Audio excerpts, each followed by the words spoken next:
Dispatch, repeat that last call. Caller says the man has 2 knives. 2 knives? Affirmative. Both hands. Is he threatening anyone? Caller says he's yelling and walking toward people in the street. A short pause fills the radio. Units responding. Use caution. Within minutes, patrol cars were racing through the quiet streets of Buffalo. No one knew it yet, but the encounter they were about to face would end in gunfire, spark intense public debate, and raise a question that still divides communities across the country. When does a dangerous situation leave officers with no other choice? This is the story of the night Buffalo police confronted a man armed with 2 knives, and the split-second decisions that followed. It began like many emergency calls do. A concerned resident dialed 911 after noticing a man behaving erratically in the neighborhood. According to the caller, the man appeared agitated and was pacing in the street. But what made the situation alarming was what he was holding. 2 knives. The caller's voice reportedly carried urgency. The man wasn't just holding the blades. He was gripping them tightly, one in each hand, and he was shouting. Dispatch quickly relayed the information to officers on patrol nearby. Calls involving weapons are always treated seriously. Even before officers arrive, they begin thinking through the possibilities. Is the individual threatening someone? Is there a mental health crisis involved? Is anyone in immediate danger? Those questions run through an officer's mind long before the patrol car reaches the scene. As officers drove toward the neighborhood, dispatch continued gathering information. Other residents had begun calling. Some reported seeing the man in the street. Others said they heard shouting but couldn't clearly understand what he was saying. The information remained fragmented, but one detail remained consistent. He still had the knives. Police lights soon cut through the darkness as the first patrol car arrived. The quiet residential street was suddenly illuminated by flashing red and blue. Neighbors began peeking through their windows. Some stepped cautiously onto their porches. Few realized how serious the situation had become. When officers first saw the man, the danger was immediately obvious. He was standing near the roadway, exactly as callers had described, and in both hands he held knives. Even from a distance, the officers could see the blades reflecting under streetlights. In situations like this, officers are trained to keep space between themselves and the armed individual. Distance buys time. Distance creates options. So the officers stopped several yards away and began issuing clear commands. "Sir, drop the knives." The command echoed through the quiet street. The man turned toward them, but he did not drop the weapons. Moments like this are unpredictable. Sometimes suspects comply immediately. Sometimes they hesitate. Sometimes they flee. And sometimes they refuse to cooperate at all. In this case, witnesses later said the man appeared agitated and continued gripping the knives. Officers repeated their commands. "Drop the knives," again and again, but the knives remained in his hands. Neighbors watching from their homes sensed the tension rising. A few residents later said the officers seemed focused on trying to control the situation verbally. They kept telling him to put the knives down, one witness later recalled. They weren't rushing toward him or anything. They just kept repeating the commands. Police training emphasizes exactly that approach. Communication first. Clear instructions. Opportunities for the suspect to comply. But compliance requires cooperation. And at that moment, the man was not cooperating. Instead, witnesses said something unexpected happened. The man began walking toward the officers. First, the movement was slow, but every step brought him closer. Police officers are trained to pay close attention to distance when confronting someone armed with a knife. Within a certain range, the threat becomes immediate. Experts often refer to this as the reactionary gap. The space officers need to safely respond to an attack. Once that space disappears, the situation can turn deadly very quickly. That was the danger officers were trying to prevent. "Stop right there." The command rang out again, but the man continued walking forward. The knives were still visible in both hands, and now the distance between him and the officers was shrinking. Witnesses described the moment as tense and surreal. One neighbor said the entire street had gone quiet. Everyone seemed to be watching, waiting, hoping the man would finally stop. But he didn't. As the man moved closer, the officers backed away slightly, maintaining distance while continuing to issue commands. "Drop the knives." Their voices were louder now, more urgent, but the commands still had no effect. The man kept moving forward. In encounters like this, officers must constantly evaluate the threat. Is the suspect advancing? Are they ignoring commands? Are they capable of attacking? The answers to those questions guide every decision officers make.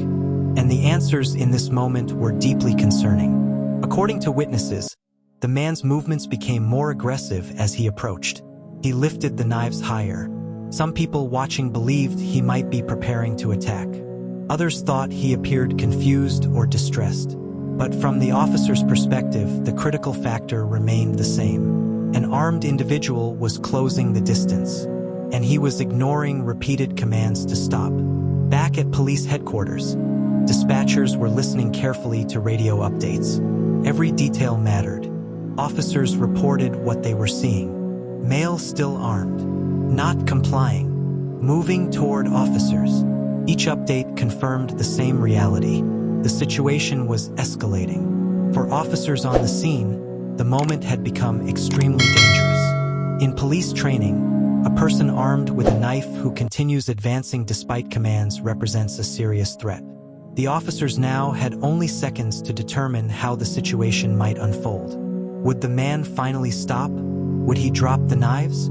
Or would he continue advancing? Those seconds felt much longer to the people watching. Neighbors later said they could feel the tension in the air.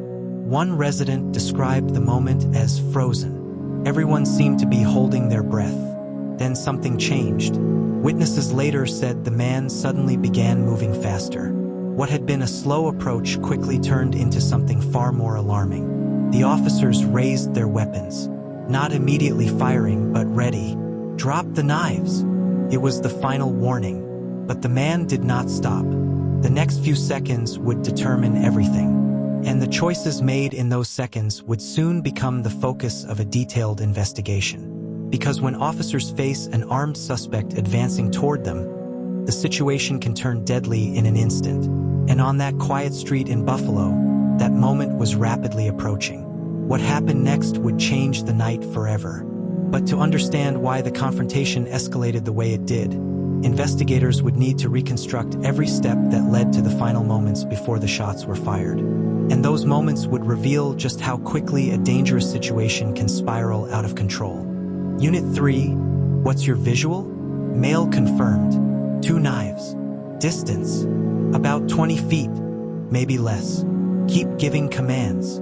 "Sir, drop the knives." Silence over the radio for a moment, then a tense reply. "He's not stopping." In the quiet neighborhood streets of Buffalo, the situation that had started with a single emergency call was rapidly becoming something far more dangerous. And now every second mattered. When the first officers arrived, they immediately recognized the seriousness of the situation. The man stood in the street under the glow of a nearby streetlight. In each hand, he held a knife. Witnesses later said the blades reflected the light as he moved, making it impossible for anyone to mistake what he was holding. Officers kept their distance. Distance is one of the most important safety measures when confronting someone armed with a knife. It gives officers time to react if the suspect suddenly attacks. So instead of rushing forward, the officers positioned themselves carefully and began issuing clear commands. "Sir, drop the knives."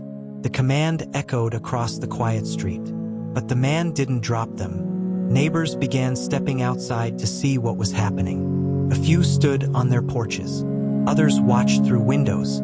Police lights flashed against the walls of nearby houses, turning the street into a scene that felt tense and surreal. Some residents said they could hear the officers repeating the same command over and over again. "Drop the knives. Put the knives down." But the man didn't respond. Instead, he stared toward the officers and continued gripping the blades tightly. Police training emphasizes verbal commands as the first step in resolving confrontations like this. Officers are trained to give suspects a chance to comply. Sometimes people drop weapons once they realize police are present. Sometimes they hesitate before surrendering. But occasionally, suspects refuse to cooperate. And when weapons are involved, that refusal can quickly turn a tense situation into a life-threatening one. That was the danger officers in Buffalo were now facing. According to witnesses, the man began walking slowly toward the officers. At first, the movement seemed uncertain, but then he continued, step by step. Each step brought him closer. One officer reportedly moved slightly backward while keeping their weapon trained on the man. Another officer continued issuing commands. Stop right there. Drop the knives. But the man kept coming. In law enforcement training, officers learn about something known as the reactionary gap. It refers to the distance officers need to safely respond to a threat. If a suspect armed with a knife gets too close, an officer may not have enough time to react before being attacked. This is why officers often create space during encounters with armed suspects. But space was disappearing quickly.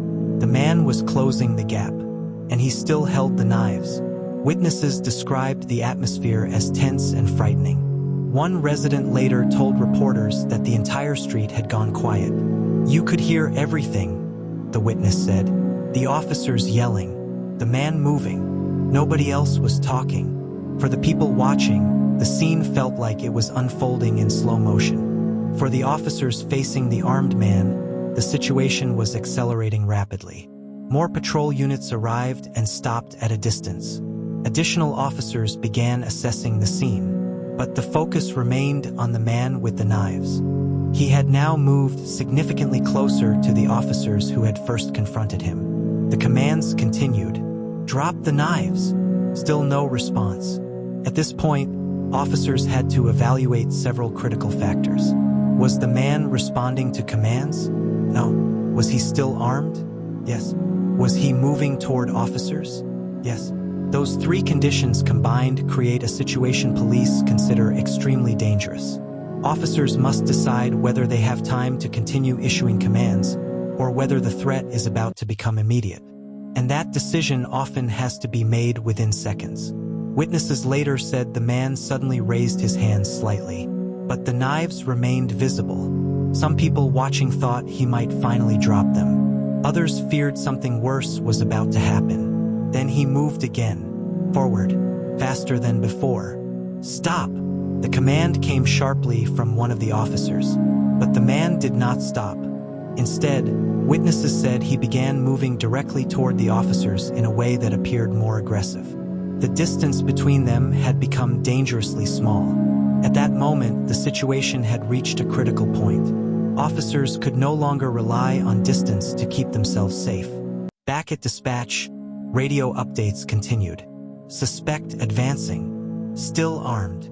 Those brief transmissions signaled just how serious the situation had become. When a suspect with a weapon ignores commands and advances, officers must assume the threat could become deadly.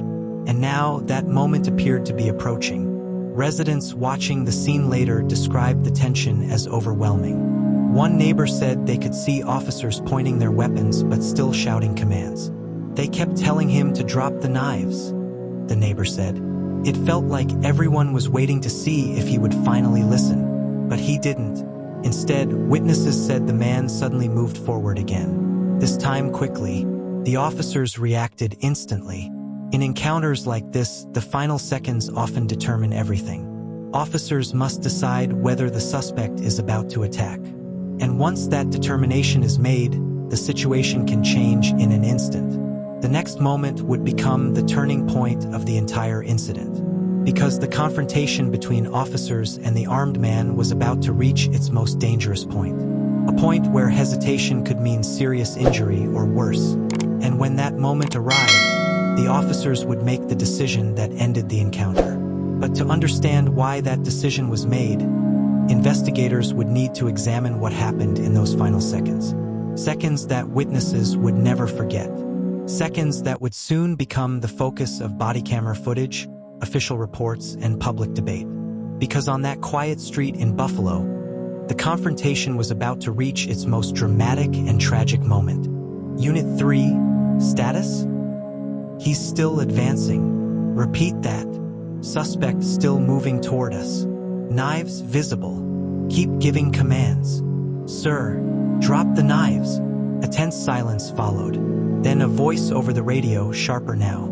He's charging. In that moment, the encounter on a quiet street in Buffalo reached its most dangerous point. What had begun as a tense standoff was about to turn into a split-second decision that would change everything. The distance between the officers and the armed man had been shrinking for several minutes. At first, the officers had been able to maintain space while issuing commands. But that space was now nearly gone. Witnesses later said the man had continued moving forward despite repeated warnings. Both knives remained visible, both hands still gripping the blades. And now his movements had become faster. In situations involving weapons, even a few feet can make the difference between safety and immediate danger. Police training emphasizes that officers must act before a suspect reaches striking distance. Because once that distance disappears, there may be no time left to react. That was the reality officers in Buffalo were now facing. Residents watching the scene sensed the tension rising. Several later said they could hear the urgency in the officers' voices. Drop the knives!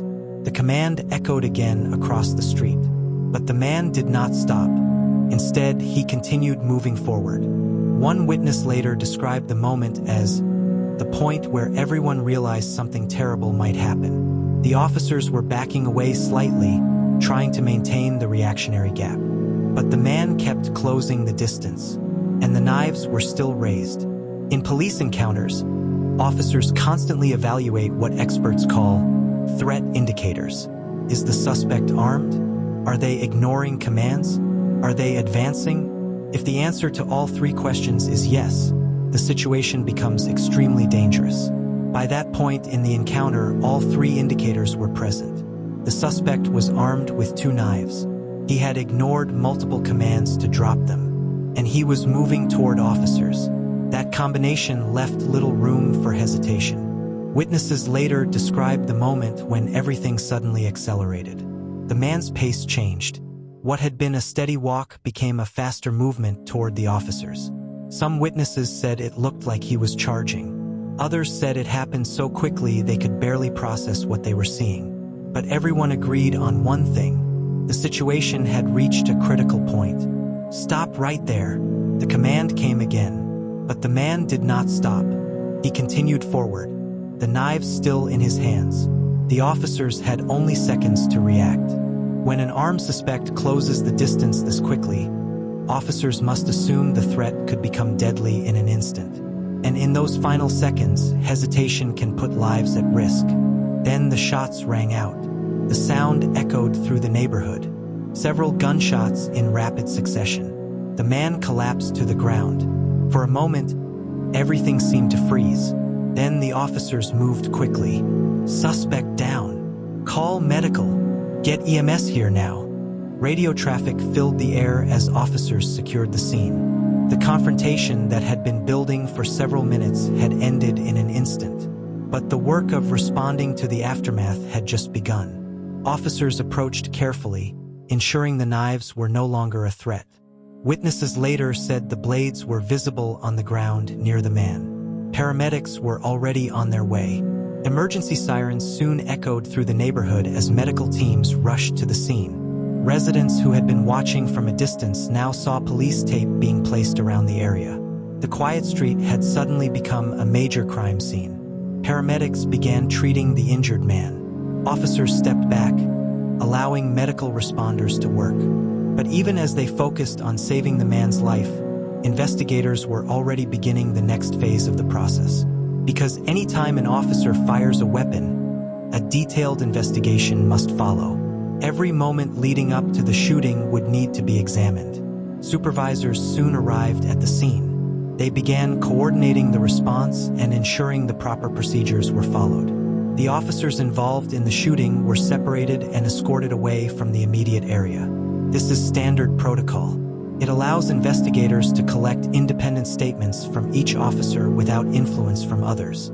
Meanwhile, detectives began documenting the scene. Photographs were taken. Evidence markers were placed, and the knives were carefully collected as evidence.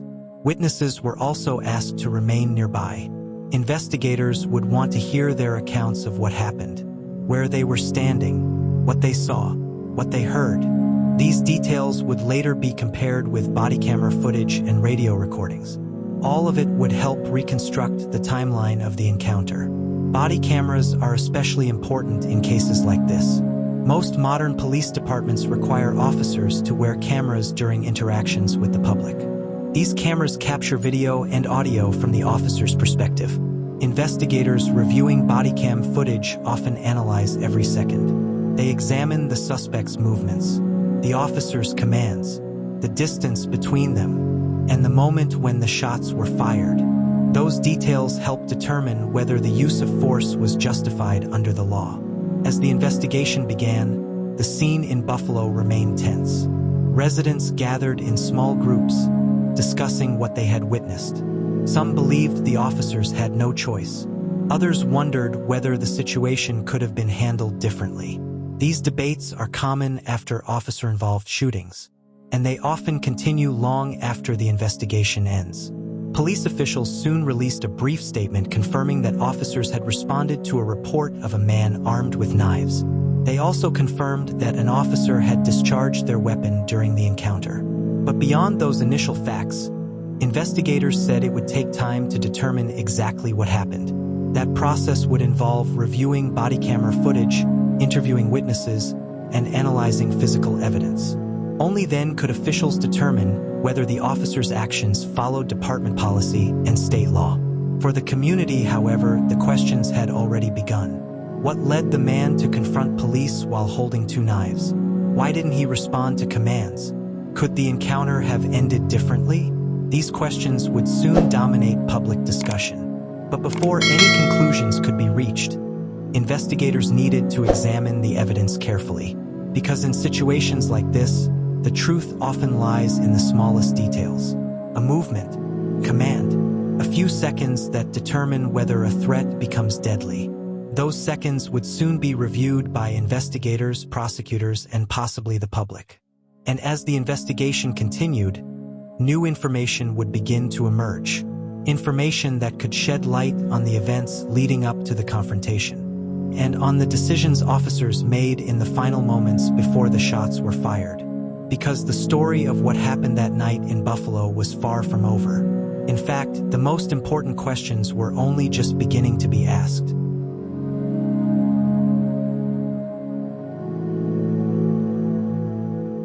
Do we have the footage yet? Yes, body cam from two officers. Witness statements? Several neighbors saw the entire thing. And the weapons? Two knives recovered at the scene. A pause filled the investigation room. Then the question every investigator knew was coming. So, was the shooting justified? The answer would depend on what happened in the seconds before the shots were fired. And now investigators in Buffalo had begun the difficult process of reconstructing the entire encounter. Officer-involved shootings are among the most heavily scrutinized incidents in modern policing. Every step is documented. Every piece of evidence is examined, and every second of video is reviewed again and again. That process began almost immediately after the shooting. The first step was securing the scene. Crime scene tape surrounded the area where the confrontation had taken place. Evidence markers were placed along the street.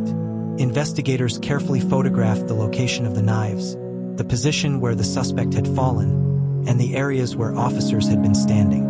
These details would help investigators recreate the exact timeline of the confrontation. The knives were among the most important pieces of evidence. Both blades were photographed where they had landed before being collected by forensic technicians. Investigators would later examine them for fingerprints, DNA, and other forensic evidence. But the key fact had already been confirmed by multiple witnesses and officers. The suspect had been holding two knives during the encounter. Meanwhile, detectives began interviewing witnesses. Several residents had been outside when the incident occurred. Others had watched from their windows. Their accounts provided valuable perspectives on how the situation unfolded. One witness described hearing officers repeatedly shouting commands. They kept yelling for him to drop the knives, the witness said, but he didn't listen. Another witness described seeing the man move toward the officers. It looked like he was getting closer and closer, the person recalled. I remember thinking, this isn't going to end well. Witness testimony alone cannot determine whether a shooting was justified, but it helps investigators understand what the public saw and heard. And in this case, many witnesses described similar details. Repeated commands, a suspect holding knives, and a sudden escalation. The most critical evidence, however, came from body camera footage. Most police departments now require officers to wear cameras during interactions with the public. These cameras record both video and audio. Investigators reviewing the footage often analyze it frame by frame. They look at the suspect's movements, the officer's positioning, the distance between them, and the exact moment when the threat became immediate. Early reports indicated that at least 2 officers involved in the encounter had body cameras recording during the incident. That footage would become central to the investigation because it captured the encounter from the officer's perspective. Investigators would study the footage carefully to determine several key questions. Did the officers give clear commands? Did the suspect ignore those commands? Was the suspect advancing toward the officers? And how close was the suspect when the shots were fired? The answers to those questions would determine whether the officer's actions were considered justified under the law.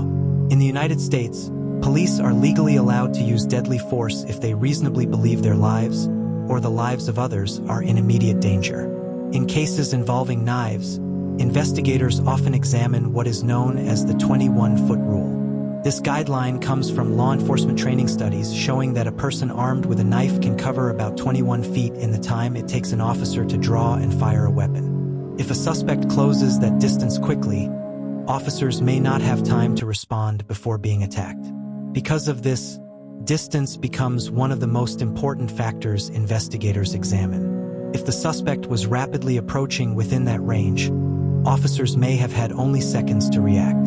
While investigators reviewed the evidence, police leadership also addressed the public. A brief statement confirmed that the shooting was under investigation. Officials emphasized that officer-involved shootings are reviewed by multiple agencies to ensure transparency.